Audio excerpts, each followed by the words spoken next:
Բարև ձեզ հարգելի քաղաքացիներ, ես գիտեք ավտոլայվի ռեժիմով երբեմն անդրադառնում եմ հրատապ անդրադարձ պահանջող հարցերի, սովորաբար իմ պաշտպանյալների հետ կապված հարցերի, բայց այս անգամ մի փոքր բացառություն է, որովհետև խոսելու եմ ճիշտ է շատ հրատապ, շատ կարևոր հարցի մասին, բայց ոչ իմ պաշտպանյալի մասին,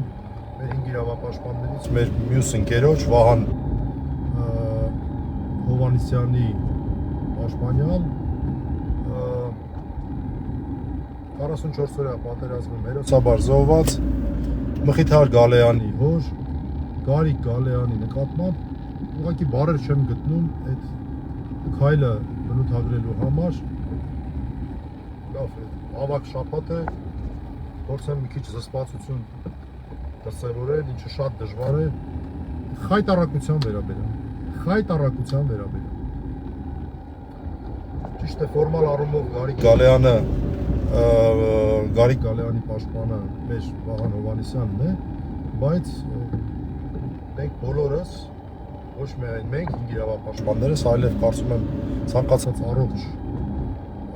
տրամաբանություն եւ բարոյականություն ունեցող մարդ մեր երկրում մեր զոհված տղաների ծնողներին դիտում է որպես իրենց հարազատ մարդիկ եւ մենք էլ ամեն ինչով պատրաստ ենք օգնել, բոլորն էլ գիտեն։ Իրենք էլ գիտեն, առաջի հերթին իրենք գիտեն եւ դա ամենակարևորն է։ Ես ուզում եմ որոշ մանրամասներ ներկայացնել այս խայտառակության հետ կապված ավելի այսպես իրավական առումով բովանդակություն ներկայացնեմ, որտեղ Վահանի հետ կապի մեջ եմ եղել, որոշակի մանրամասների եմ տեղյակ եւ այնքանով որքանով թույլատրելի է ես ուզեի դրա մասին խոսել, որտեղ ուզեի որ հանրային ուշադրությունը մեծ լիներ մեր հայտարարությունից, Վահանի հայտարարությունից հետո, որը մեր 5 իրավապաշտպանների Facebook-յան էջով էր, ես շնորհակալ եմ, որ բազմաթիվ գործիչներ արձագանքեցին, առանձին այսպես հայտարարություններով հանդես եկան, աչքիս ընկավ օրինակ Արման Թաթոյանի հայտարարությունը, որը շատ կարևոր էր, շատ կարևոր շեշտադրումներ էր պարունակում եւ իրոք սրա մասին պետք է խոսել եւ խնդրում եմ անպայման սրա մասին բարձրացնել։ Ես աննախադեպ բառը չեմ սիրում եւ հազվադեպ եմ օգտագործում, բայց այստեղ իրոք աննախադեպ վիճակ է ինչի։ Որտեղ Հայաստանում մեղմ ասած չեմ հիշում կամ հաճախ չեմ պատահում դեպքեր, այսպես հանրային հնչեղություն ունեցող գործերով հատկապես,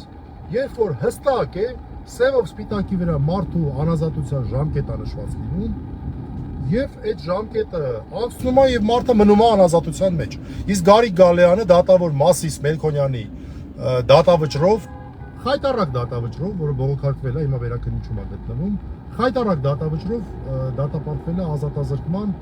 խուլիգանություն էին որակել, ինչ որ ջուր, ինչ որ մարդու վրա շփելը, խուլիգանություն էին դա որակել, ընդ որում մի խումբ անձանց կողմից խուլիգանություն էին որակել, հրապարակայիններ էս ամեն ինչը կարծում եմ ծանոթ եք, մի խումբ անձանց կողմից էին որակել այն դեպքում, երբ որ միակ մեղադրյալը Գարիկն էր։ Լավ, այդ գործի մասին հիմա չեմ ուզում շատ խոսել, այդտեղ շատ է խոսվել, շատ կարելի է խոսել, բայց չեմ ուզում շեղել ձեզ, որտեղ այստեղ շատ կարևոր այլ հարց կա։ Կենտրոնանանք այլ հարցի վրա։ Ուրեմն ինչ արեց Մասիս Մելքոնյանը։ Մասիս Մելքոնյանը 3 ամիս առաջ, 3 ամիս եւ 1 օր առաջ կոնկրետ կայացրեց մեղադրական դատավճիռ, որով ազատության մեջ գտնվող Գարիկ Գալեյանին տեղափոխեց անազատության մեջ։ Դա էլ է շատ հազվադեպ պատահող բանի դեպք, որ մարդը գտնվի ազատության մեջ այլ խափանման միջոցի ներքո եւ դատավճիռ կայացվի մեղադրական, նրա նկատմամբ փոխվի խափանման միջոցը հենց դատավճռով, այլ ոչ թե սպասեն օրինական ուժի մեջ մտնել։ Դա էլ է շատ հազվադեպ պատահող։ Դե Մասիս Մելքոնյանին ինձ թվում է առնվազն իմ լսարանը լավ ճանաչում է, հիմա որ թվարկեմ, երևի մի ժամ կխոսեմ, թե ում նկատմամբ է քաղաքական որոշումներ կայացրել այդ դատավորը, որը ընդամենը հիշեցնեմ, եղել է Արամ Զավենի Սարգսյանի կուսակցության խորհրդի անդամ, անմիջապես դատավոր նշանակվելուց առաջ եւ ես կարծում եմ մինչեւ հիմա էլ նա շարունակում է այդ գաղափարների պրոնիկոլական գաղափարների եւ հակաանդիմադիր գաղափարների կարող լինել ես չեմ իմանում որևէ դեպք որտեղ որ նա իր այդ գաղափարներին դավաճանած լինի իր դատավճիռին անկողմնակալության զրո մակարդակ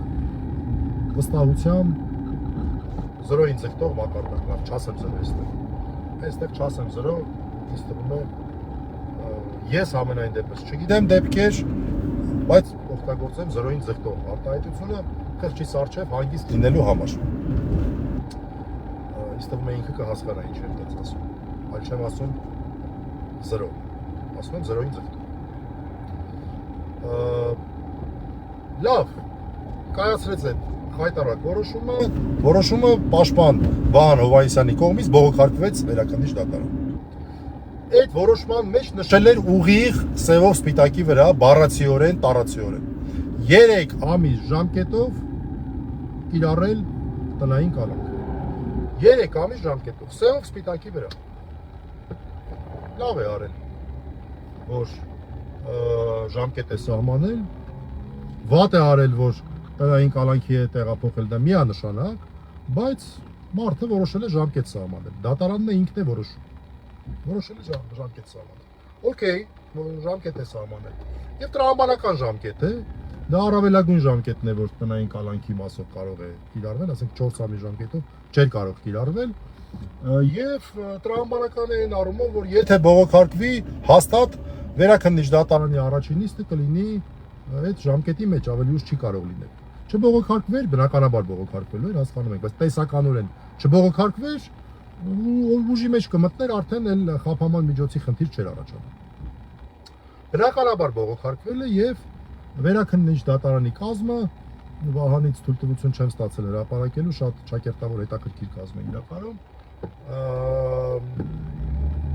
3 առաջին նիստեր նշանակել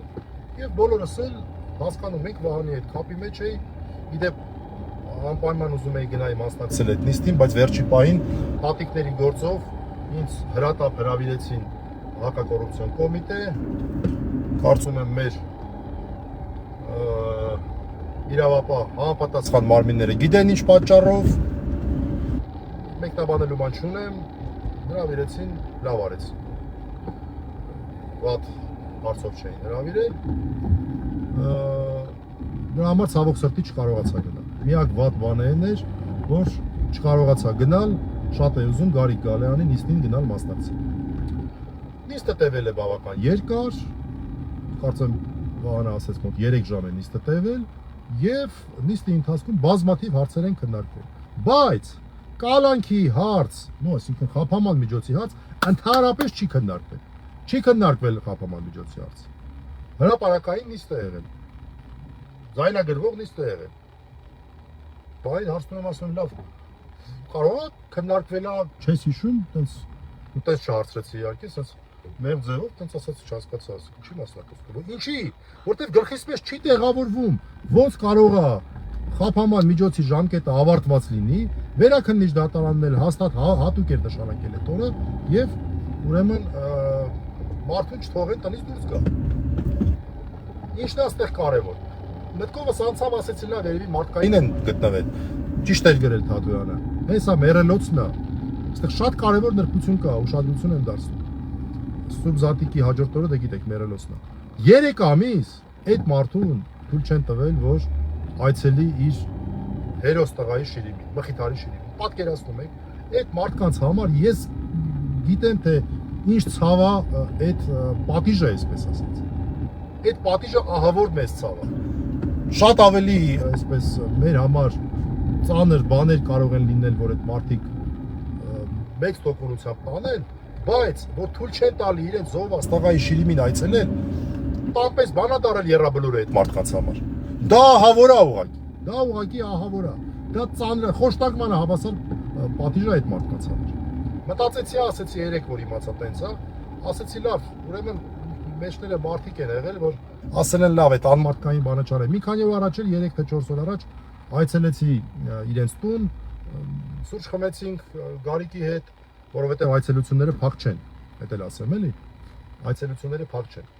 ձեզ հայտնի է, որ որպես կանոն տնային կալանքի դեպքում ուրեմն փակ են լինում այցելությունները, բայց գարիկի դեպքում փակ չեն այցելությունները, ասիկան թույլատրելի է, որ այցելեն։ Զրուցեցինք եւ լավ չեմ ուզում մանրամասներ ասել։ Այդ մարդկանց նկատմամբ դա խոշտանգում է, որ մարդկանց չեն թողնում այցելեն Եռաբլուր։ Ասեցի լավ, երևի մարդկային բանա մեջներ այսպես առաջացել, որ այս ձևով սենց այդ հարցը չքննարկելով փորձում են անցկացնել, որպեսզի մարդը գոնե հեսա զատիկից հետո մեռելոցա, այսինքն այն օրն է, որ մարդիկ իրենց հարազատների շիրիմներին են այցելում, որ թույլ տան այդ մարդը իր տղայի շիրիմին այցելի։ Նույնիսկ մտքումս ասացի լավ, տեսեք, բանից պարզվում է չէ։ Բանից պարզվում է ժամկետը լրացելը չեն թողնում։ Այս ամենի պատասխանատուն առաջի հերթին արդարադատության նախարարությունն է։ Ես ուզում եմ, որ սրա մասին մենք խոսենք անպայման։ Առաջի հերթին արդարադատության նախարարությունն է, ինչի, որովհետև թե բանտային կալանքի, թե տնային կալանքի կատարման կառույցները գտնվում են արդարադատության նախարարության քաղաքական պատասխանատվության ներքո։ Քաղաքական պատասխանատվության ներքո։ Եվ նախարարներ Սրբուհի Գալյան որոշ ընդդիմադիր համարում ունեցող հարթակներում տենց շատ լավ հյուր, ջան են ասում, ջան են լսում, անպատրաստ հարցեր են տալիս, նա էլ տենց լավ կարողանում է ֆռցնել, մի խոսքով տենց որոշ ընդդիմադիր հարթակներում բավական դրական իմիջ ունեցող տիկին նախարարն է, որին շատ լավ ճանաչում են, իհարկե որևէ կապ չունեն, Նիկոլին ծառայողների հետ որևէ կապ չունեն, ցեղասպանությունը ուրացողներին եւ Արցախի ուրացողների հետ որևէ կապ բնականաբար չունեն։ Հիմա այդ մարդիկ օրինակ կարող են հարցնել էլի իրենց կապերը օգտագործելով, ասեն հարգելի տիկին նախարար, մենք կարաս պարզաբանում տաս, այս ոնց է լինում։ Մարդու կալանքը սեյվով սպիտակի վրա գրած ժամկետը լրացել է եւ ակնկալիք է այդ մարդու մոտ եղել։ Մարդը րոպե սպասել է թե այդ ոնց ինչ է լինել վիրավորությունը։ Եթե քննարկվեր կալանքի հարցը, то есть խափաման միջոցի հարցը, դրալ դեպքում տնային տեսակի կալանքի հարցը, եթե դա քննարկվեր, մեր Վահանը մանրամասն փաստարկներով հիմնավորել էր, որ տնային կալանքը չի կարող երկարացվել եւ պետքա փոխարինվի այլ խափաման միջոցով, անազատություն չենթադրող խափաման միջոցով։ Իսկ պատրաստ էր Վահանը դրա քննարկմանը, երեք, բայց դե չեն քննարկել։ Որովհետեւ մեկը քննարկման առարկա չի դարձել։ Հիմա ես խորհուրդ եմ տալի հարցնել հատկապես այդ պաշտոնատար անձին։ Հարգելի տիկին նախարար։ Ոնց է լինում, որ տենց օրենքից եք խոսում օրինականությունից։ Սևով սպիտակի վրա ժամկետա գրած կալենդարն էլ ոչ մեկ չի բարեփոխել, փոխել, վերացրել։ Մարտից հետո ապրիլն է գալի, ապրիլից հետո մայիսն է գալի, մինչև հիմա էլ տենց է։ Այս մարտը ինչի է տնային կալանքի տակ եւ արգելում են նրան դուրս գալ, սարքերը չեն գալի հանել։ Ինչի։ Ինչի է տենց։ Այստեղ իհարկե այլ հարցեր կան, ես շատ մանրամասները չեմ ուզում ասել, բայց ամենակարևորը, որ այս կարևորագույն հարցով, այս թե իրավական, թե բարոյական առումով լուրջ ներբություն ունեցող հարցով այսքան ժամանակ անցել չկա որևէ պաշտոնական պարզաբանում։ Այս է այս մարդկանց դեմքը։ Սրա մասին է ուզում տեղեկացնել հանրությանը եւ խնդրել, որպեսզի ավելի ուշադիր լինեն այս հարցի շուրջ եւ հնարավորինս օգնեն այս խնդրի բարձրաձայնմանը։ Որովհետեւ մեր բոլորի խնդիրն է, մեր զոհված եղբայրների, ծնողների հարցը մեր բոլորի հարցն է։ Մենք ենք մի տոկոսով, մի գրամով փորձում իրանց, չասեմ փոխարինել, դա անհնար է, այն անել, ինչ որ մեր պարտքն է այդ ընտանիքների նկատմամբ։ Այն անել, ինչ որ մեր պարտքն է այդ ընտանիքների նկատմամբ։ Եվ այն մարդիկ, ովքեր որ այդպես են կարծում, խնդրում եմ այս խնդրի բարձրաձայնմանը մասնակցել։ Ժողովուրդ ջան, սևով սպիտակի վրա գրած է 3 ամիս, 3 ամիսը լրացել է 3, նոր դատական ակտ չկա, դա նշանակում է մարդը պետք է ազատ արձակվի, վերջ։ Այդտեղ ուրիշ հարց պատասխան լինել չի կարող։ Եվ դրա պատասխանատուն անձամբ քաղաքական պատասխանատուն արդարադատության նախարարն է, անձամբ։ Այն արտարադատության նախարարը, որը ցեղասպանությունը ուրանալու, Արցախից հրաժարվելու սահմանադրություն է հիմա գրում։ Այդ նախարարը։ Եվ այն ընդդիմադիր համարում ունեցող գործիչները, որտեղ արիշ-վերիշների մեջ են, իրանց եմ խնդրում, ձեր կապերը օգտագործելով մեկ պարզ եկես ինչ հաշիվ է։ Այսքանը։ Շնորհակալություն, տղաների հետ եմ եկել հանդիպելու Սերգեյի եւ Վարազդատի առաջի հերթին այս հարցը քննարկելու եւ մնացած այլ հարցեր։ Շնորհակալություն, կարծում եմ Վահանը լրացուցիչ բարձաբանումներ կտա։